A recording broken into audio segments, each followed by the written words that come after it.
Welcome to Private Club Radio, your weekly source for industry education, news and discussion.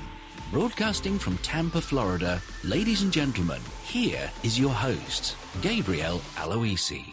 Super excited to be with you here Monday morning, Private Club Radio. This is episode number 204. And we've got Peter Nanula of Concert Golf Partners to come on and share his top 11 signs that your club should consider a capital partner. Now, what I love about the information that Peter gives is whether you are in financial trouble or if you feel your club's in a financially stable position, either way, this advice will apply. And it will give you something to do immediately. It will give you some action steps to take a hard, long look at what you're doing here at the end of the year, the end of the last quarter of 2019, before we start the new decade, and make sure that your club is in the best financial shape it can be.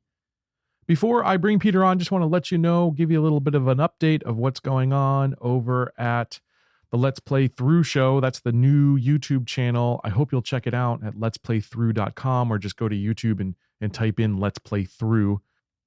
Through is spelled with a U, by the way. But just want to let you know what's happening. Our viewership is climbing really steady. It's like leveling up in a video game. Every couple of weeks, all of a sudden we level up. So our views grow kind of exponentially.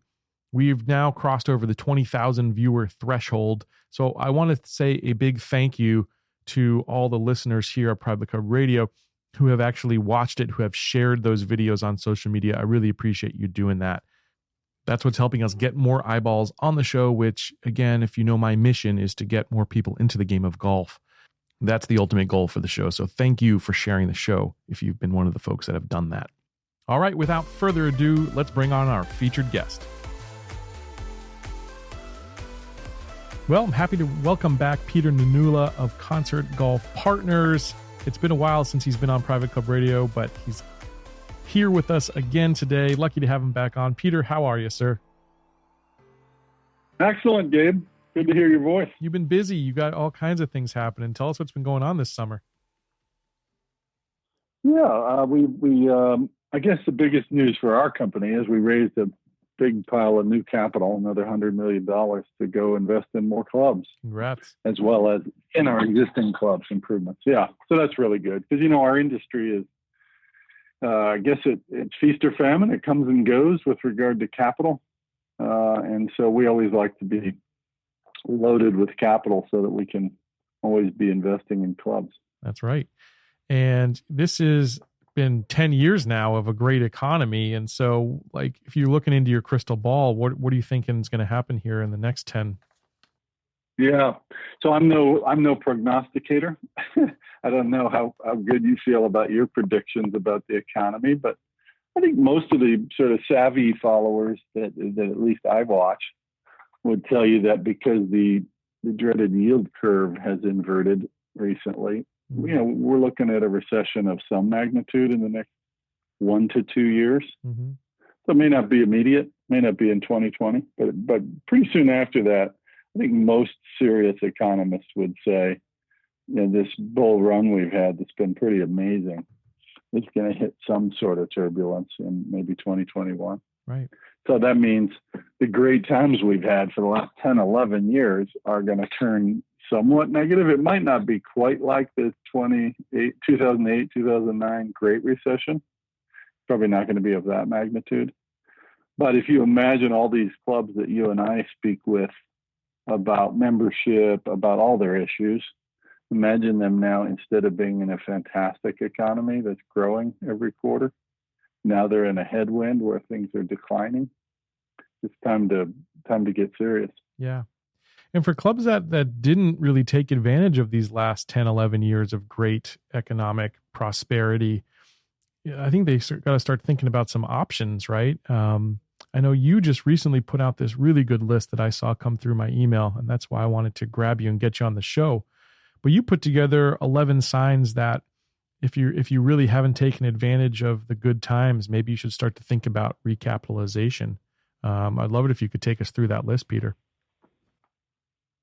Yeah, exactly, Gabe. Again, it's not for every club, and it's not meant to be a one-size-fits-all solution, but we talk to hundreds of clubs every year, and these seem to be really common themes.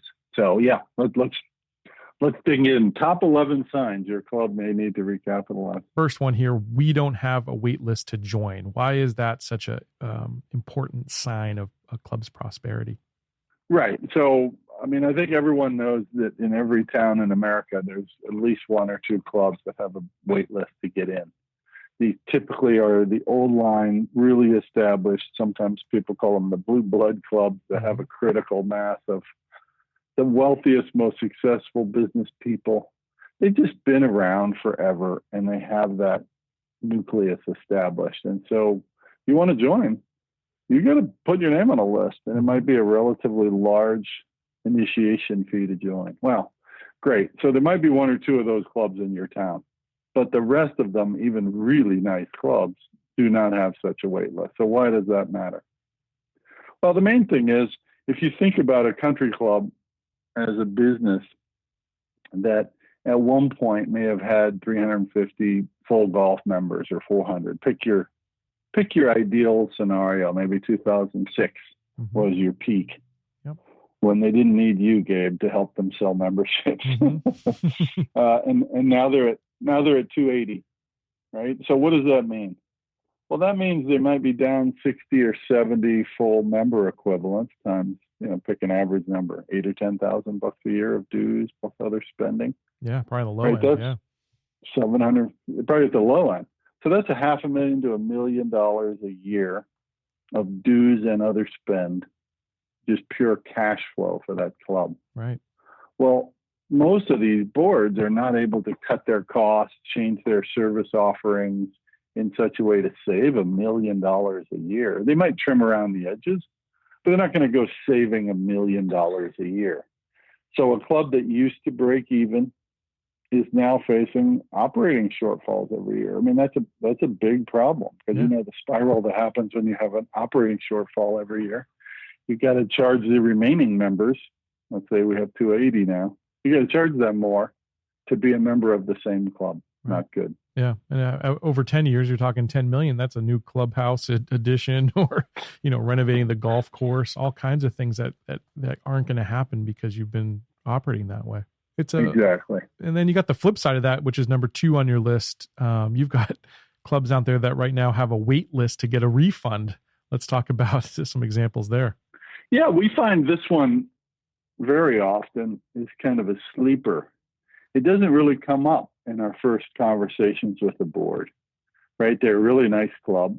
Maybe they have no debt. Maybe they've been very prudently managed, and they got a really nice club in terms of amenities, and maybe they've even been making some reinvestment. So at the outward first look, you'd say, this is a club that's pretty well governed and in decent shape.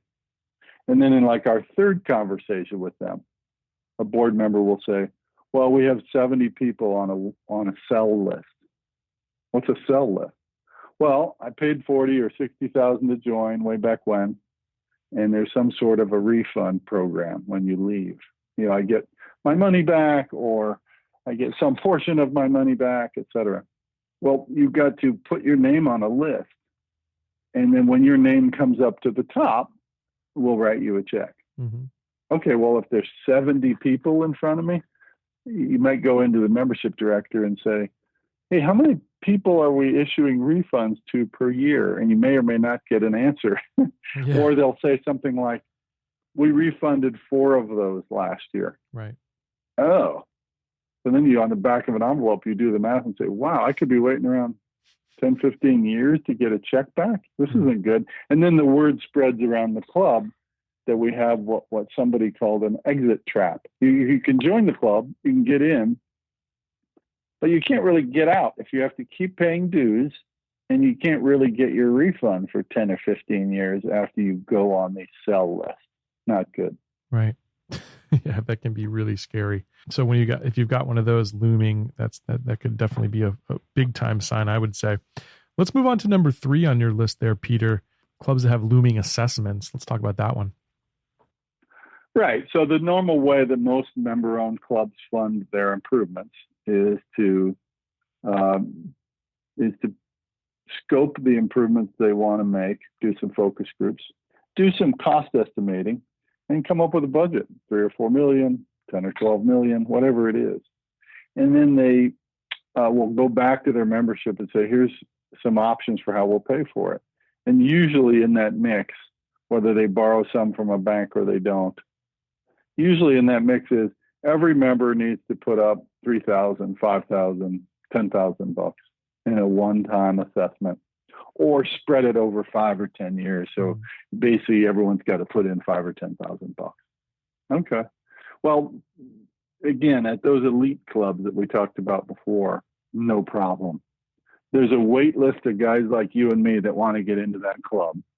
So if somebody says, I'm not paying the assessment, that member is out, and that's a spot for Gabe that opened up, so Gabe can join that club. So generally at clubs with a nice wait list to get in, you do not have a problem with assessments because everyone wants to preserve their slot at the club, right, and they'll just pay it. Yeah.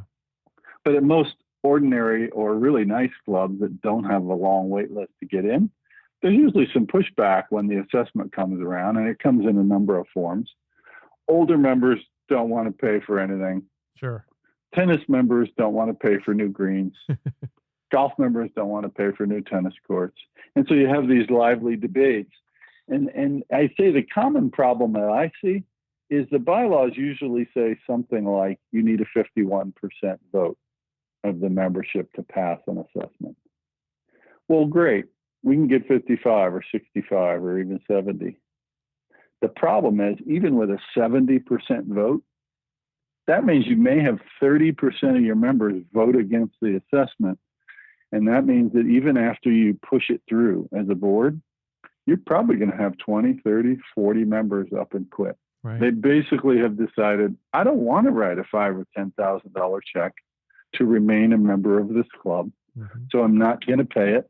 I don't use the club enough. It gives them a reason to reevaluate whether they're getting value out of their membership. And now you have a club that started the year at 300 full member equivalents and is going to have 270 when they wake up, after the assessment. Not good. What's the magic number for you in those types of voting scenarios, by the way, in terms of percentage?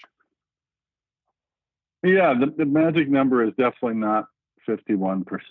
It's definitely not the voting number in your bylaws. The magic number is something like 90%.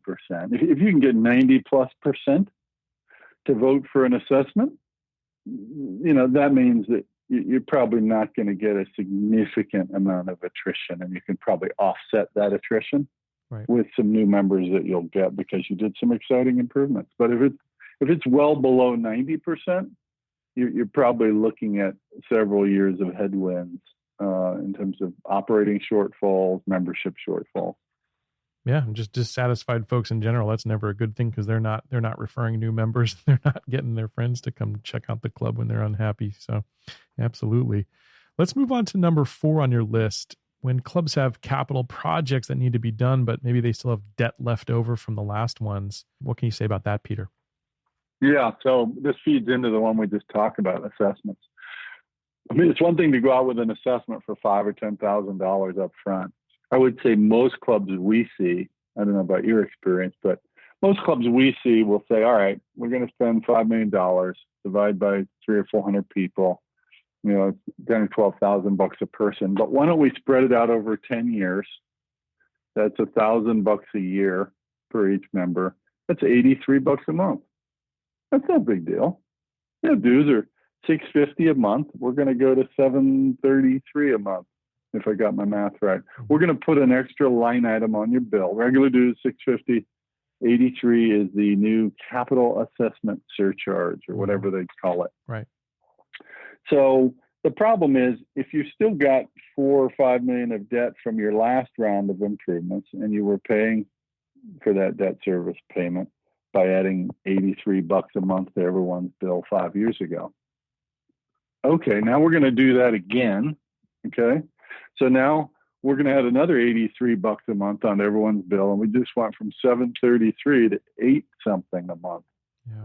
Well, as a membership marketing guru, if just a few years ago we were charging $650 a month in dues for this club, it's a nice club in town, but now we're charging $733. Now we're charging $800 and something a month. to be a member of that same club. Well, what just happened? Well, the top half of your members probably can pay it, probably voted for it, and they're happy to write the checks. But the bottom half or the bottom third of your membership doesn't use the club as much, doesn't have as much discretionary income. Those people are starting to reconsider whether I really want to pay 800 and some bucks a month to be a member of this club that I was okay paying $650 a month for. I'd imagine your car payment on your car going up from $650 a month to $805 a month. Like, what would you say to your car company if they sent you a bill like that? So that's a problem. When you got the debt left over from last time, the bank may not lend you more money at the club. You're out of borrowing capacity, and the amount of the bill you're sending to your members every month is just going up too much for everyone to swallow. And it's the difference between being at the median level, maybe in your market, to being right at the top end of the market. And it's tough to compete against if you're a kind of a midline club, to compete against the top clubs if you're charging that kind of money, but their value isn't there. So that's a huge point right there. Well, yeah, Gabe, and as Warren Buffett likes to say, like in a 10 or 11 year expanding economy, maybe a lot of clubs are getting away with these multiple items on their bill, and people are paying it.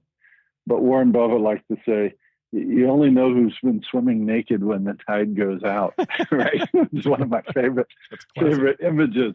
But like when this next recession comes, whether it's a soft one or a nastier one, if you're overpriced, in the eyes of a marketing guru like you, if you're overpriced by $100 a month in town and we hit a recession, boy, those are the clubs that are going to be exposed, right? They're going to have to cut their dues or something dramatic when the recession hits. I love that one. And it kind of leads right into your number 5 on your list, which is you've got kind of a standard percentage in terms of what that dues and assessment increase can be each year for a club. Let's talk about what that magic number is. Yeah, I mean, I guess the way we look at it is if you're growing the members' bill by the way the economy is growing, 2%, 3%, 4% a year, then that's probably the same percentage that a lot of things we all pay for in our lives are growing. General inflation, right. 2%, 3%, 4%. Yep. I don't think most members blanch too much when they see that, because you send out an email from your general manager saying, hey, the cost of paying our people are going up. The cost of the other things we buy at the club for you, Mr. and Mrs. Member, going up. So we're implementing a 3% dues increase. Most members say that's pretty reasonable. But I think we see a lot of clubs that are their total bill is going up a lot more than that. And one club in particular we've been talking to recently has so many items on their member bill because it's basically just a way of funding shortfalls, paying for debt, paying for capital assessments, and all these other things. I mean, here's one that I have on my desk right now. Dues. They have a restaurant surcharge because I guess they're trying to subsidize some losses in food and beverage. Mm-hmm. A lot of clubs have a pro shop plan you're probably familiar with called like a Mill River plan, mm-hmm. Where you just kind of have a standard upcharge on your pro shop merchandise. They have a caddy fund. They have a locker fee. They have a bag storage fee. That's pretty typical. Yep. They have a food and beverage minimum. And this club has 3 or 4 different capital assessments. So I don't want to get too specific and breach any confidences, but if you take a dues bill that was the regular dues bill a few years ago, and you add these 6 or 8 other items that are on your bill, just think about it this way.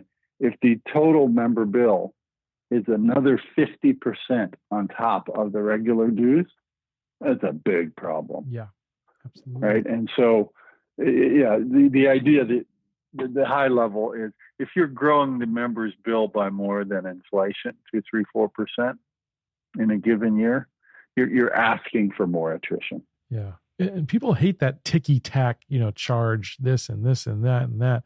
And, I think people want just an all-in number at the end of the day. They don't want to seem like they're getting nickeled and dimed. And that's exactly what that kind of stuff does.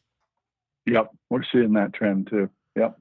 Let's talk about number 6 on your list, average member age rising. I see that at a lot of clubs, especially in the yacht clubs. I think that's a big problem, but really across the industry, the average member age is rising at a lot of clubs. When the economy is good, that's scary. So let's talk about that, Peter.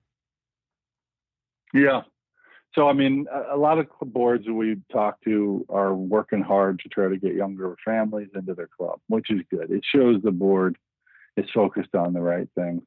Other boards, I think they give lip service to it, but I'm not sure. Like, if you just look at the board composition itself, if we're on the phone with a board of 11, 12, 15 people, and they all are older men, that generally isn't a good sign, because it means they're not trying to diversify their board, which means those younger voices aren't really represented. But even if their board has got some diversity to it and their average age is ticking up, it's not a good sign, because generally speaking, are young people going to want to join a club with an average age of 68 or 72? Probably not. Are the kinds of policies and amenities that younger families are attracted to? Do you have a water slide and splash pad out by your pool? Do you have a kids club where mom and dad can leave the kids while they're having a nice dinner and an evening at the club? Do you have the policies and the whole management of the club geared toward younger families? Or are you one of those clubs that's just decided, that's not us. We just want to do what the founders and the kind of older members that have always been in charge of the club want to do. We want to keep it for us. Those clubs, we find, are the majority of the ones that are struggling. Yeah. Right? They're not even trying to replace themselves with 20, 30 years younger members that would bring that average age down. Right. Yep. It's the proverbial poop will hit the fan, and that's definitely one that would be high up on my list. Let's go on to number 7. Boards trying many, many different tactics, but they're just seemingly not able to replace the attrition that they're having. What are some of the telltale signs that that's happening? Yeah, we often walk into these rooms, and I'm sure you do too, when you're talking about membership marketing, and they talk about what they've worked on in recent years: discounting, specials, a preview membership.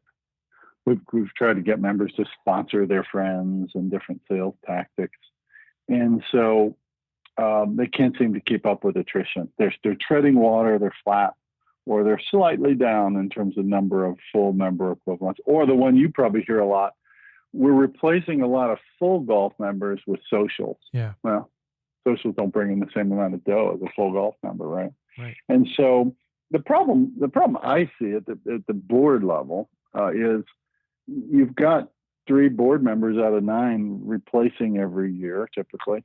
And the new 2 or 3 people are successful business people, right? So they have done really well in some business or another. And what they basically want is a 1 or 2 year, at the plate. They want to get up there and try the different marketing ideas or management ideas they've had in their business, whether the person owns a car dealership or sells insurance or has some other kind of business. These are smart, wealthy, successful people, and they're pretty headstrong. Hey, I got elected to the board. People want me to give these things a try. And then you talk to some of the other board members who are past presidents or been in governance at that club for 10 years, and they'll say, we've tried all those things multiple times. And the fundamental issue we keep getting back to with them is, A, you still have the $5 million of debt you had before. B, you still have a business model that's predicated on passing the hat and having 300 people pay for millions of dollars in new improvements. And you have the same older members that are controlling all of the decision-making and the policies of the club. Well, no wonder you're not getting 45-year-old families with 3 kids to join. Exactly. It's a business model challenge, right, rather than just letting 2 or 3 new board members try some new membership marketing techniques. Yeah, and I'll add to that. I would say that to get some younger representation on the board would be another way to do some of that, because a lot of times the board's not representative of they're trying to go after the younger families, but they're not putting any of those folks on the board. So it's not really representative of what they're trying to do. So anyways. Yep, exactly. Number 8 is perfectly aligned with what you mentioned before, that death spiral that clubs get into. Number 8, initiation fees are down and they don't fund capital needs anymore. We've seen a lot of clubs that just never really recovered from slashing their initiation fees in 2008. And why have clubs had such trouble doing that? Yeah. Well, listen, I mean, we're not trying to suggest that people should keep their initiation fee at $25,000 if it's not selling. And you know that. If the market is 15 for that club now, then the market's 15. Because if you just stay stubborn and say we used to sell memberships for 25 to 40,000, you may just add very few new members per year. So we're not trying to say stick to the old ways and keep your membership initiation fees high, regardless of what kind of results you're getting. We're not saying that. I think what we're seeing is, in general, there is a trend. And initiation fees are lower than they used to be. You know, part of it was in the 90s when deductibility of these sort of costs for corporations went away with the golf clubs. And then there's other trends. Do people really want to write a check for $50,000, $100,000 or more to join a country club? This is one where we think maybe a more permanent change has really happened in the club landscape. Yeah. The initiation fees are just not the same anymore, except for those elite clubs. If you have a big wait list to get in, you could pretty much just set your price at some very high level. But if you're a normal club that's got 300 or 100, full member equivalents, and you wish you had 350 or 400, just pick a number, then you basically got to move your initiation fee with what the market will bear. Well, the answer is, if you're only getting 10 or 15,000 for an initiation fee, and just to get 30, then you just don't have 300, 500,000, $1 million of initiation fee cash sloshing around in the club's bank accounts anymore, which means where'd all that money go for improvements every year? It's not a reliable source of cash anymore for most clubs. Right. Yep.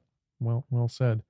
Number 9 on the list that again flows right into it is when cash flow doesn't fund a healthy capital reserve. Let's talk about that one, Peter.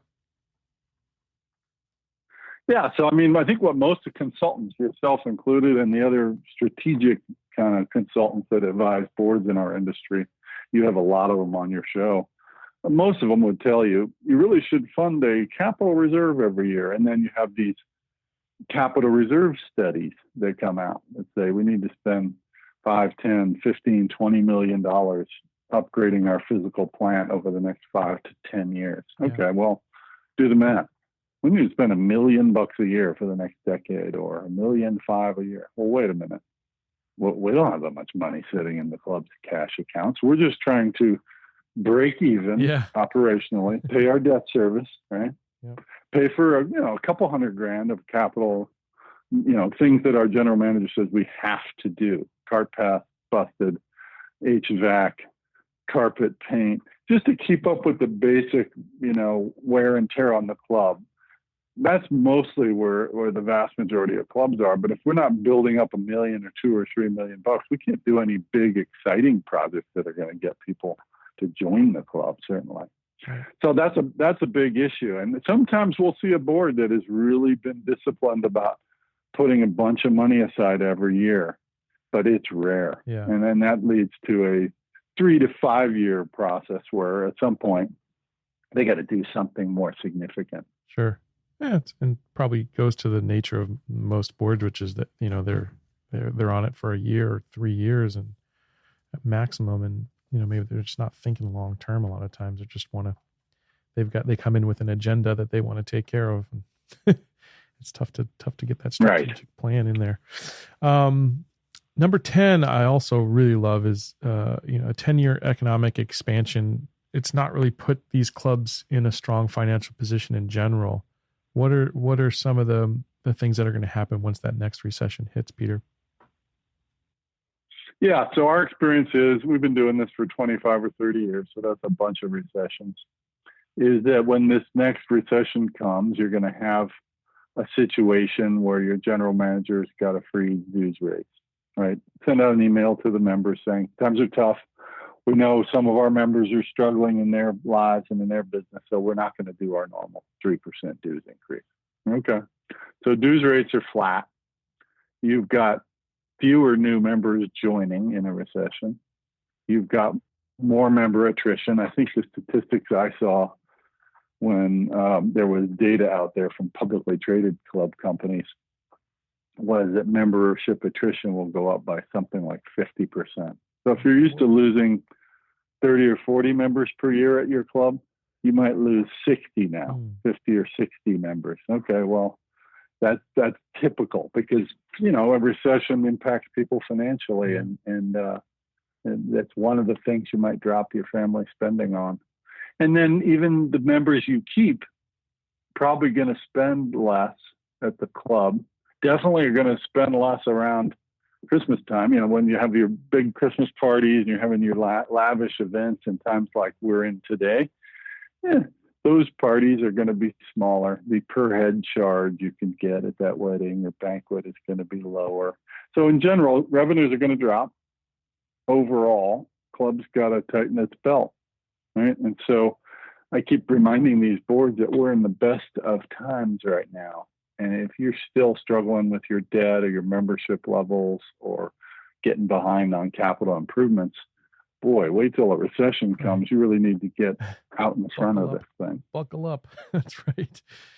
That brings us to number 11 on the list. The net worth of your club is stagnant or declining. And that gets into depreciation and adding value to the club. Can you explain that one, Peter?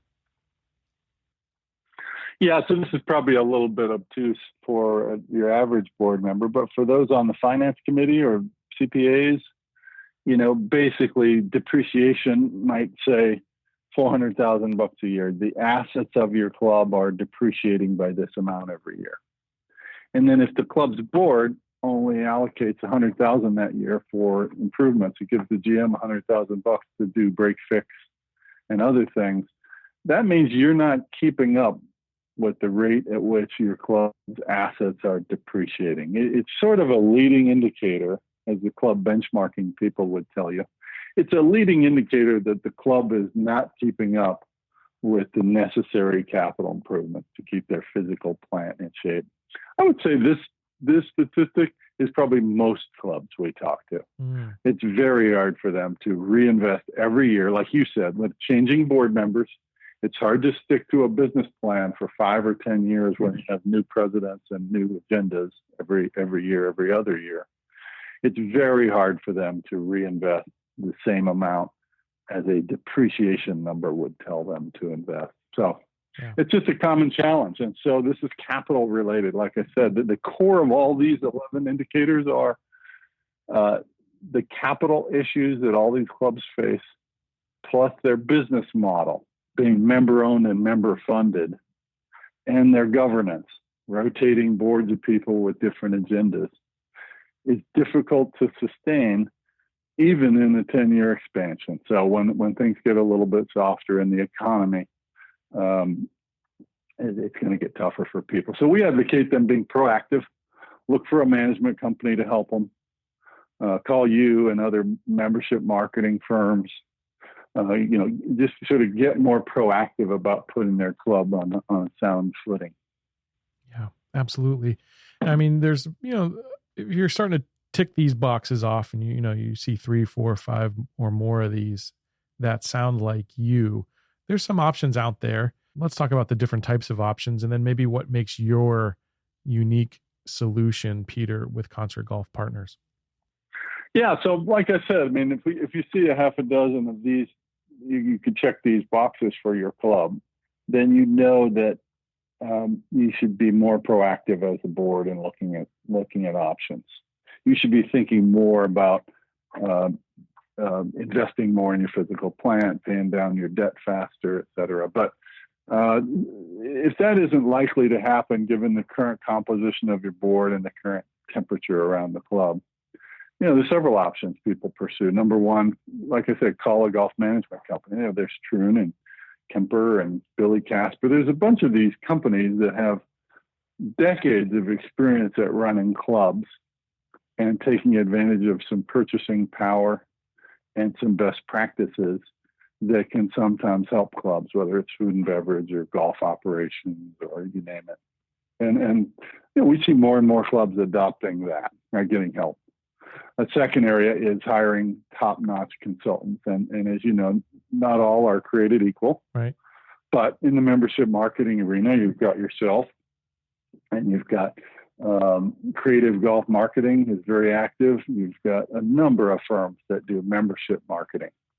And if you need an extra 30 members, these are the firms that can often help, right? Yours and others.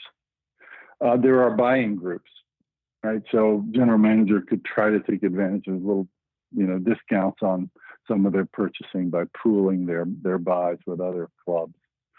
And then there's obviously our option, which, is not for everyone, but the idea of recapitalizing your club, moving from a 300 people passing the hat and trying to self-govern this amenity to a situation where a club hospitality firm like ours has lots of capital and lots of experience, owning and operating clubs. You've got to deal with someone like us. The benefit of our approach is it works every time, right? We have 20 clubs and all of them are now thriving, all of them. The detriment is it's a big step. Like a lot of clubs want to step into it. Well, let's call some consultants. Let's get some new ideas. Let's do a capital reserve study, right? Let's try some different things we haven't tried before, which all makes good sense. And then at some point they wake up and say, boy, we have tried most of those things over the past 3 to 5 years, and we're still down 70 members, and we still have 3 or 4 million of debt.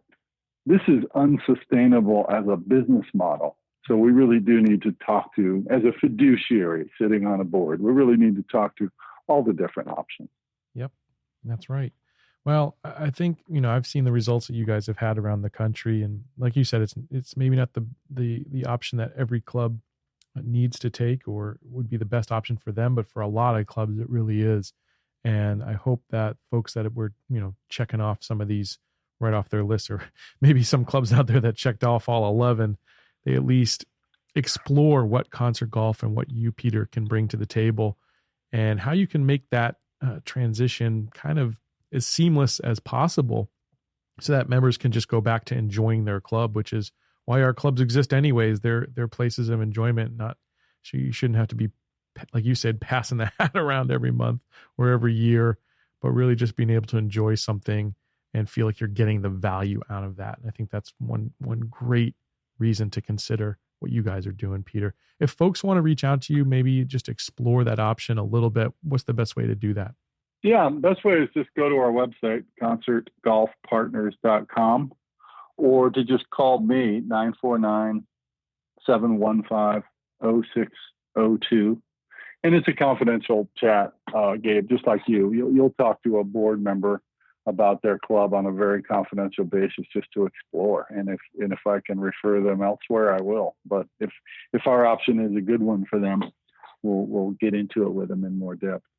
Absolutely. And I encourage people to look back at some of the old board chats we've done. We've been doing this segment now for almost 3 years here on Private Club Radio. And just about every scenario you can think of, we've covered on these board chats. And so just want you to know that your club's not alone. You're not on an island. Other clubs have gone through this, and Peter and his team have been able to help them navigate these processes and help turn these clubs around. And it's been amazing to see. So Peter, I just want to thank you for all you've done for this industry and continue to do, and wish you lots of success here as 2020 approaches. Yeah, same to you, Gabe. Much appreciated.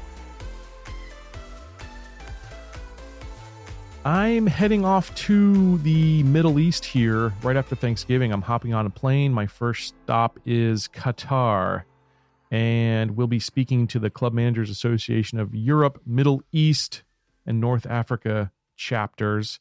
I'll be in first Qatar and then heading to Oman and then to Dubai to give a presentation on membership marketing. So if you're in that region listening to this show, first off, I'd love to meet you and just say hello. So don't be shy and come up and say hello to me if you're listening to the show and you're going to be at one of those events. But I'm really excited to be doing the Let's Play Through show at Education City Golf Club in Doha with Mr. Michael Braidwood. Michael was a guest on the show way back when we first started it, probably within the first 25 episodes or so of Private Club Radio. He's a great gentleman, and he's the one who's organized this entire adventure out to the Middle East, so I'm excited for that.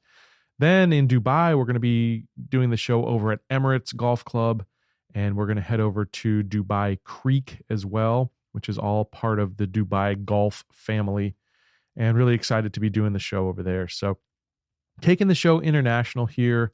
When I get back after that, we're heading over to TPC Denzante Bay. Really excited to showcase that new property. That's over on the west coast of Mexico, over near the Cabo area.